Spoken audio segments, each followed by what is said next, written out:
On this episode of What's Going On with Shipping, it's the November 29th, 2021 edition of What the Ship is Going On, top 5 stories in maritime news. Hi, I'm your host, Sal Mercogliano, Chair of the Department of History, Criminal Justice, and Political Science here at Campbell University, former merchant mariner and an instructor in merchant marine studies, history, policy, you name it. So anyway, top 5 stories. Well, a lot to choose from this past week. We're coming off the Thanksgiving holiday, but news has not stopped, at least in the maritime sector. So let's delve into story number 1. Story number 1 is the update in what's going on with LA and Long Beach. So it's almost 11:30 Eastern time here when I'm filming this on Monday, November 29th, and there's been no update as of now for whether or not the hyperdemerge, the dwell fee, is going to be postponed once again. It was pushed off to November 29th. Business is underway in ports of LA and Long Beach, but once again, we're waiting for LA and Long Beach to announce whether or not there's going to be this $100 surcharge placed on the ports. And this is indicative of an ongoing issue here in the operation of the ports. Again, they're hanging this sword of Damocles over everybody's head to move these containers, and they keep playing this game of chicken with this hyperdemerge. And it has the full backing of the U.S. government. We know that because of a statement made by John Picari, the port envoy, who I'm going to come back to in a second. But right now, what we're seeing here is hyperdemerge is poised to take place. Betting person that I am, I'd bet it's going to be pushed back off. But one of the reasons is why. This is the latest signal report. They haven't updated one yet for today from Friday. And one of the things that you should notice here is the absolutely rock bottom number of containers they moved for the week 47 here, which is 63,000 containers, down 55% from last week, 48.8% from last year. So this is not because of Thanksgiving. This is because they've slowed down the entrance of vessels into LA to clear out the containers. They are doing a slowdown. You'll notice week 48, they're expected to do 145,000 containers. That's up 28% from the year before. And all this has to do with the fact, again, you're seeing the vessels at anchor here, 20 vessels at anchor, and 0 vessels due in, which again is a complete guise. There are vessels floating off 150 to 300 miles, which I'll show you here on marine traffic. I mean, you see vessels all the way over here. Here's the CMA, CGM, George Washington, sitting here due in the LA Long Beach on December 13th. And she is just floating here off the coast, a fairly significant vessel. And again, all you got to do is just float around out here and find a slew of vessels due into LA and Long Beach and Los Angeles that are just sitting out here, just biding their time, waiting to get in. But again, they're not included on any of these reports. So again, this is a note. I should note that on my Facebook page, I commented about this, and I got actually a comment back from the executive director from the Maritime Exchange of Southern California. And the director, who's a former Coast Guard officer, is now a director. Basically, I asked about this decision, and he pushed it off on the PMSA and the PMA, saying that it was their decision. It was the Pacific Merchant Association and the Pacific Maritime Shipping Association decision, which I would argue back with, well, wait a minute, your name's on it too. The Maritime Exchange is on there. And the other issue is those entities are made up of the shipping companies. Why are the shipping companies not just doing it? And again, it comes under the guise of insurance. If the shipping companies put the vessels 150 to 300 miles off the coast and they lose containers, then this is on the shipping companies. But if not, now it's on the PMA, PMSA, and that's much harder to litigate against. Plus, there's really no assets there to go against. So again, this is all a guise they do in the terms of shipping. If we look at the container dwell reports, one of the things we would expect to see coming from November 24th to the 29th is a precipitous drop in the number of containers. We're seeing right here on the 0 to 4 days, it's kind of cyclical, and it all of a sudden it peaked up and came down a little bit. Where we're seeing the biggest drop is the 13 plus days. We're seeing a significant drop there. But the other, the 5 to 8 and even the 9 to 12 is still kind of floating around. We expect to see a drop. They will announce, hey, this is working. But again, because of the number of containers that they worked the past week, one of the things that they've been able to do probably is clear this off. It's a little harder to tell this on the Long Beach page. If you go to their dwell report here, it goes back to November 11th. You see that they are down in the number of containers they moved in October. They don't have it broken down by weeks exactly right now because of their report. It will be in their new wave report, but we just don't know right now. And so LA and Long Beach are definitely waiting to hear whether or not we're going to get this new dwell fee basically pushed off until another week or so. I expect to see that way. But again, you have these massive vessels waiting off here, and the situation is not boding very well for the future. I also want to add this. Bloomberg does a podcast, the Odd Lots podcast, which I found really good. I got to say, the two hosts here who do it, Joe Weisenthal and Tracy Alloway, do a great job. I really enjoyed it. I kind of binged on these podcasts over the Thanksgiving break. And they cover all aspects of shipping, which I thought was really good. They have freight forwarders, they have trucking executives, bulk, you name it. They have a whole batch. But one of the things I'm going to take issue with is they had John Picari on. John Picari is the port envoy. He was on. And I have to say, John Picari, I think, is going to get coal in his stocking this year because he's not always the most upfront with some of the things that he says. So I listened to this podcast and I did a tweet chain on it. And so one of the things he says is that he's saying the throughput has increased. Well, how are you measuring throughput, John? October numbers were down. November numbers will be down in terms of containers coming in. If you're talking about containers coming out of the port, well, how are we measuring throughput? He talks about sweeper vessels coming in. Only 20,000 boxes have been picked up by sweeper vessels out of 4.3 million. That's not helping a lot. We're giving $5 billion in loans to the ports of LA and Long Beach to be able to be used. That's massive. The Port of Singapore is building an entirely new port infrastructure, 20 million TEUs in phase one, and they're spending a fraction of that to build this. He used the term resiliency, fluidity, and velocity. Sounds great, but where's that resiliency, fluidity, and velocity in ports like Oakland and up at SeaTac in the Northwest? Where's that going on? He highlighted Savannah, but Savannah is as backlog as LA and Long Beach is. Plus, Savannah is poised to become the new megaport in the southeastern part of the United States. And then he has some factual inaccuracies. He talks about these large container ships, 24,000 box container ships coming in. No, the biggest ones that come into the US are 16,000 box. We can't even handle the ultra large container ships. We're handling the very small little issue at the very bottom. And again, he's talking about the fact that there are less ships off the port. And again, this has to do with the fact that ships are being sent 150 to 300 miles off the coast. So, John Picari, the port envoy from the Biden administration who's doing this, needs to be more accurate in what he is saying. So that's story number one. Story number two was an interesting one. The US Navy is opening up a wharf to be able to be used by commercial operators in Port Hueneme. Port Hueneme is north of LA and Long Beach.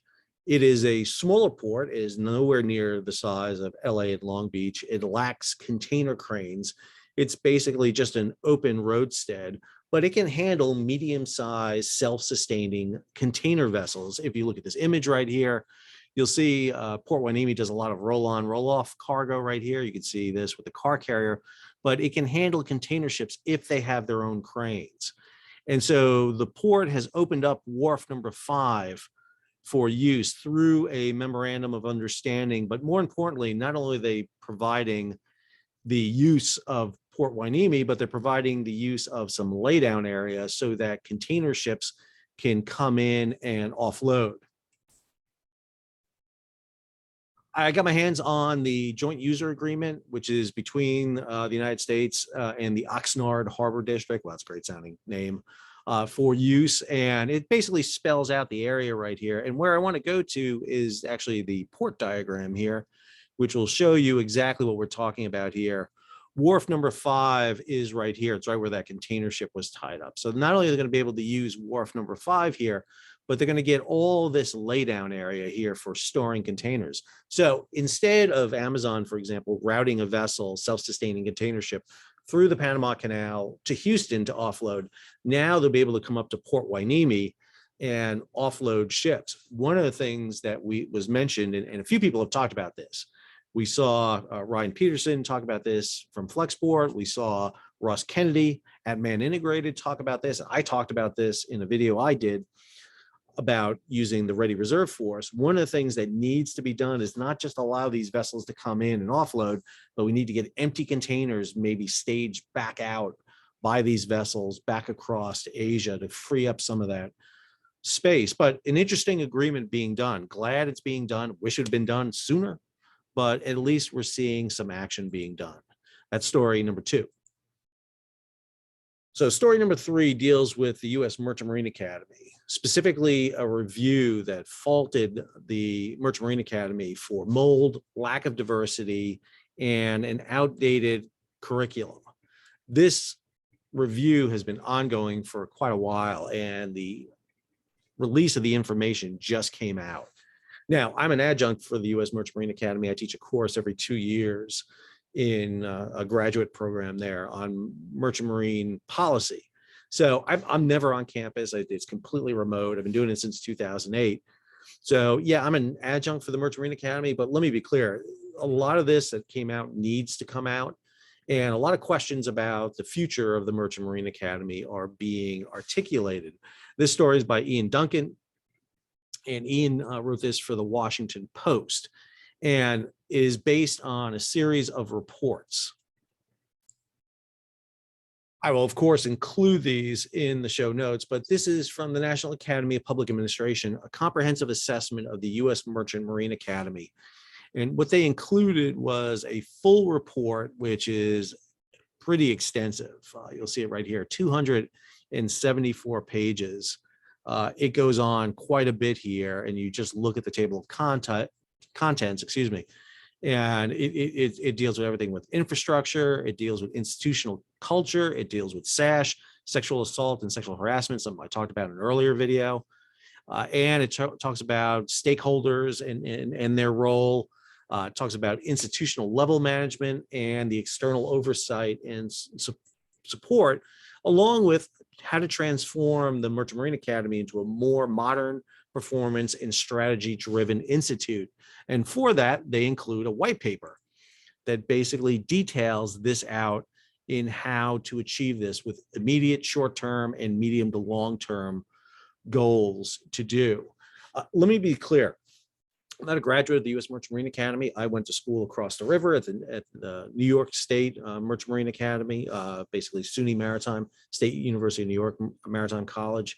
There are 6 state maritime academies plus the federal academy. Some people will ask, why is there a federal academy for the Merchant Marine?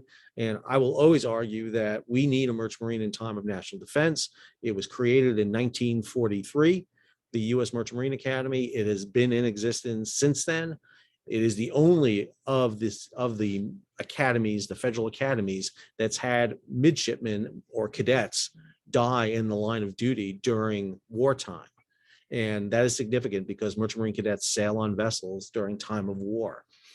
The Merchant Marine Academy needs to be revamped and revitalized. I think it needs to be a logistics academy. It needs to be talking about supply chain, needs to be talking about environmental issues, needs to be talking about the marine sciences and marine education.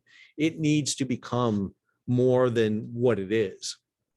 And I think that's a great thing. I teach maritime industry policy there, basically teaching Merchant Marine graduates, people who've gone to any of the state Merchant Marine schools, plus the Merchant Marine Academy, plus people who've never attended any of the academies, why the maritime industry is important and changes in the policy. And I think a change in the Merchant Marine Academy is not off kilter. Some have argued, let's get rid of it. Well, we have a Navy Academy, yet we have plenty of Navy ROTC units out there. Nobody's arguing to get rid of the Navy Academy. Same thing with the Merchant Marine Academy, Coast Guard Academy, or West Point, the U.S. Military Academy. So this report is very extensive. It is really comprehensive, goes back, looks at the previous issue of sexual harassment and sexual assault that took place during the Obama administration. By the way, John Picari was the Assistant Secretary of Transportation at that time. And we didn't see a lot of action come out of there beyond just the pausing of the summer sea term. We're seeing a lot more action right now to deal with SASH in not just the Merchant Marine Academy, but across the entire maritime administration.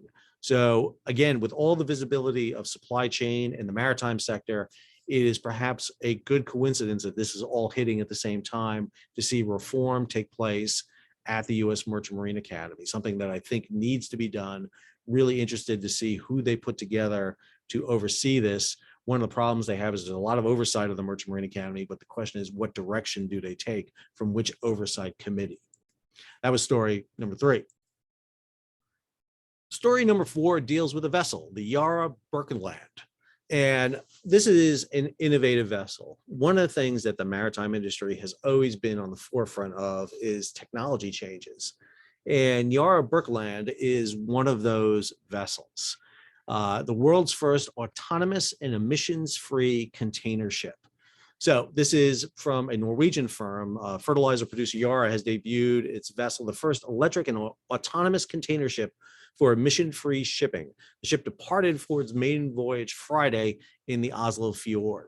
And this is not a large ship by any means. It's only 120 TEUs. It's sailing a very specific enclosed route. It's only going to be sailing 12 miles. It's not a huge endeavor. This is not a ultra large container vessel doing a round the world voyage by any means, but it's the first time we're seeing an electric non-piloted vessel being used, purely autonomous. Now, it's going to be interesting to see the success of this vessel. There's a lot of issues associated with it. Electrical power or new technology going emissions free, which is a goal being pushed on the maritime industry. Right now, the IMO has carbon emissions being cut by 1/2 by 2050, but there are efforts to push it to zero emission by 2050. This is an innovative mode of transportation. Understand the U.S. Navy is doing a lot with autonomous vessels right now in terms of support for its fleet, both on surface vessels, aerial vessels, and underwater vessels. And this issue being done here is really impressive and something to be watching for. Everyone can, sit there and say this is not going to be the wave of the future, but for smaller vessels, we're seeing a lot of innovation in ship propulsion. And Yara Birkeland is definitely going to be one of these vessels that could be setting a trend that we talk about in the years to come. That was story number 4. So story number 5 deals with the looming energy issues facing not just the United States, but the world. If you've noticed, and I'm sure everyone has, gas prices are up through the roof. And there's a lot of finger pointing about who's to blame for all this. But understand, post-COVID, with production going down as a result of less people traveling, all of a sudden there's less supply. And now it's being adjusted to meet the new escalating demand. And we're seeing that issue across the board. There are energy shortages in China. China is shutting down factories, running factories during set hours, nights, weekends to adjust to that. And we're seeing that not just in Asia, but in Europe and in North America with escalating prices. This story, a Bloomberg story in G-Captain, talks about Europe's energy crisis is about to get worse as winter arrives. This has to do with the import of LNG, liquefied natural gas, coming in. One of the things you're seeing is exporters, for example, Russia and Qatar, trying to up its production rates, trying to ship more and more of LNG out. There's a continued discussion here about the new pipeline, the Nord Stream 2 pipeline, that would help ease that. But as of now, not getting that result. There's more LNG vessels on order, but demand is up across the board. This past week, we saw oil prices all of a sudden collapse for fear that COVID-19, the new Omicron variant, was going to put a crimp in travel. And so people dumped oil stocks like crazy, but now we're seeing it boom back up on Monday. But again, no question about what is going to happen here. So we're seeing these bounce backs in the energy sector. And this is going to impact shipping quite a bit. The shipping of LNG, the shipping of crude oil, the shipping of gasoline, all of that is going to become a big factor here going forward, especially as we're heading into winter and determining where exactly the energy needs are. We know China is suffering energy brownouts right now. We know that gas prices have increased. We know propane and natural gas has increased also. And one of the big questions here is transportation, is getting the right oil and gas to where it needs to go. This is a very fluid market. We've seen issues with pipeline shutdowns, with the Colonial Pipeline shut down. We've seen issues with these ransomware attacks. All this makes the oil and petroleum market very, very fluid, and not making a pun there. But we're definitely seeing this happen. And so this report from oilprice.com is really talking about that, talking about what exactly this impact may have. But again, I think the energy crisis from this other story is really the big one here, is this exporting of LNG and how this is going to impact not just the United States, but everywhere. We've got hard freeze right now on the northern Arctic, which is making LNG exports from the Arctic fields an issue. All this is playing a big role. So top 5 stories, they run the gambit right there, from the update at LA Long Beach all the way to energy. We talked about the new introduction of a electrical autonomous vehicle, the use of Port Hueneme as a secondary port for LA and Long Beach, and of course the review that's going to be undergoing with the U.S. Merchant Marine Academy. So that's your edition of What the Ship is Going On. I hope you enjoyed it. If you did, please subscribe to the channel, hit the bell so you'll be alerted about new videos when they come out. Give it a thumbs up, leave a comment, share it across social media, and if you can, in this holiday mood, feel free to contribute to our Patreon page. That allows me to do these reports and to devote the time necessary to do the research. So until our next broadcast, I'm Sal, signing off.